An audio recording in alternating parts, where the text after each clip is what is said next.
It is time to head into the chat room, and joining me today is author and commentator Susie Ellerman in Sydney and Nine's Brenton Raglas in Adelaide. Good afternoon to both of you. Good afternoon. Yeah, now, g'day, Susie. Up g'day, today, the cladding crisis is in the spotlight with a meeting of federal and state ministers. The Victorian government has already pledged $600 million to fix at least 500 buildings affected by the dangerous, highly flammable material. But there are buildings all over Australia that are currently unsafe. Let's go first to you, Brenton. So whose responsibility is this to fix these dodgy buildings?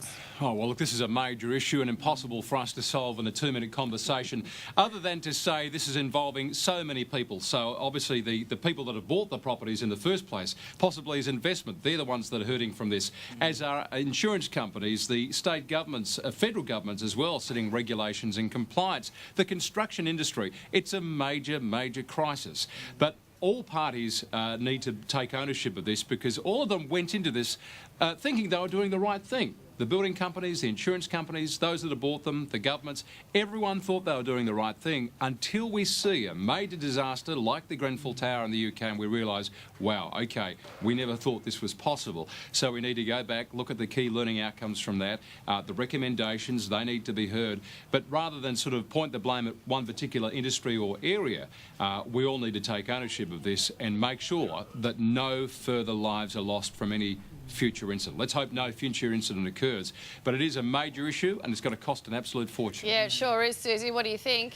Well, you've got to wonder how it happens in the first place, and what we really need to do is get changes to the building industry to make sure that we have free agents that are actually signing off on these things, and it's right, and also what's being imported in from overseas. Apparently it's the filling of this cladding that is the issue, polyurethane, which is made from petroleum, and I'm just wondering and hoping that maybe there's a sealant that could be developed where we could actually spray or paint the cladding so that we seal it, rather than the enormous expense to actually rip the whole thing down and replace it. Yeah, really practical suggestion, because there are so many questions why this cladding was used. Did they know this cladding was so dangerous? If it was so dangerous and they still moved it, are they okay because the government allowed them to use it? Is it the government's fault for not having enough regulations? Is it the owners from not doing...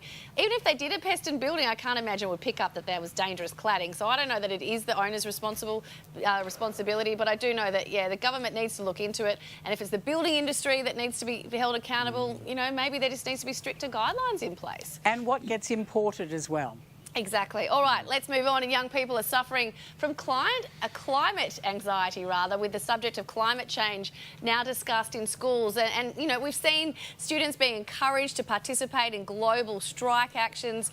Susie, is it fair that we're making our young kids so stressed out and anxious over climate change? It doesn't surprise me, because all they're getting is doom and gloom. It seems to me that on the left, it's, you know, humans have caused climate change. On the right, they're saying, you know, they're climate change deniers. There doesn't seem to be anybody in the middle that's coming up with positive solutions to actually make them feel better and for us to actually solve the problems that we're going to be faced in the years to come. I mean, we hear that cows and termites produce more CO2 than humans do in Australia.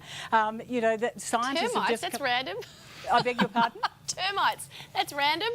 No, termites and cows apparently give off more CO2. And scientists have just returned from the Antarctic, where they've done a lot of burrowing down to actually look at the climate over the millennia, I should say. And apparently back in 1164, Australia was in the grip of drought for 39 years. Yeah. Now, that's not caused by humans. So scientists can't even agree themselves.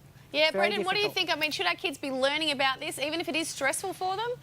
Well, look, it's certainly not necessarily a bad thing, in the sense of that by being having a great awareness and a heightened level of alertness to what's going on, it actually prompts a call to action rather than a complacency. I'll be the first to admit that even for me growing up in school, there was a far more consciousness about the environment. So this is nothing new, although it certainly has accelerated, no doubt about it, in the past 20 years specifically.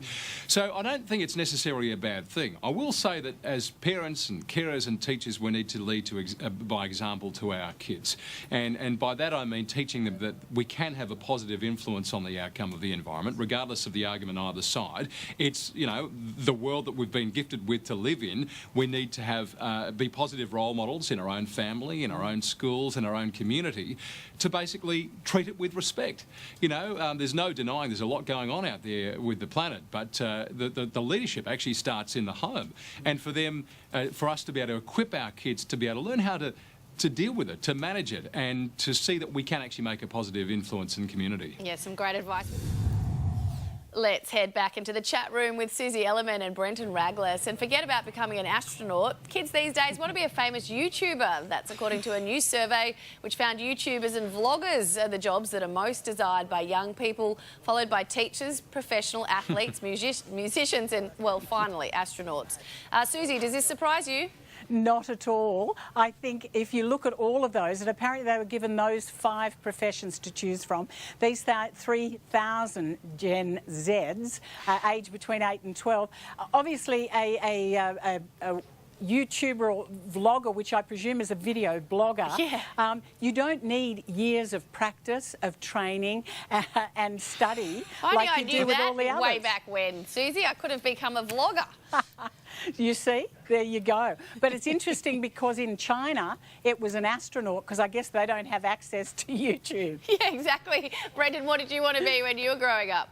Well, funnily enough, and probably not surprising to you, Amber, I actually did want to become an astronaut because, look, there you go. I wasn't ever around for the Apollo missions, but I was there for every launch of the subsequent shuttle program, which was very inspirational and an exciting time growing up. And actually, space exploration seemed very, very real, particularly with Star Wars and so many other movies going on like that. And now, while there's been a lot going on behind the scenes, publicly, there's been a bit of a lull in space activity over the past decade, until now. Talk of the 50th anniversary and now a return to the moon by 2024. So I think we'll see a resurgence in that when kids start to see the launches off the launch pad of these rockets back up to the moon. What I will say though is, and again it talks about what I was sort of saying earlier with leadership by example, with kids, they're sponges and they see us hooked into our phones, looking into our phones and, you know, everything on social media. That's the example that we've been setting for our kids. You know what? Go and find the biggest cardboard box you can find, take your kids outside and make a giant spaceship for them. Some good advice, you big space nerd, you. Okay, lastly,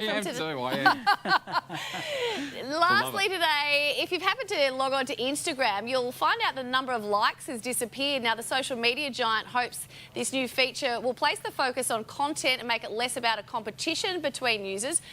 I don't know, Brenton, so you log on, users will no longer be able to see how many likes someone's post has. To be honest, doesn't this blow up the whole idea of what Instagram is? Yeah, but the whole idea of Instagram has changed since it was first introduced. There's no doubt about it. And the way it's being used, very, very different to how it was first introduced. And so I think it's a move in the right direction. Basically, it's trying to alleviate this whole need for affirmation from the number of likes that we see. So, you know, you think of the number of mental health issues, particularly in younger people, that's driven by the number of likes that they actually have on their social media. Although I think one other side to it will be that just because there's no number, you might end up spending more time looking into your phone as you scroll through and do a mental count as to how many people are liking it or even who's liking it. So it might have the opposite effect. Susie, there are marketers and influencers over the country crying today. Has this just stripped away their livelihood? Well, not exactly, Amber. There's no doubt about it. That little red heart is currency for influencers. But if you have a business account like influencers and brands, you can actually still see what your number is. Interesting. So they're not going to lose out. Yeah, but you can see it, but everyone else can't see it. I don't know. I just feel like that was the whole idea about Instagram. It is only a trial.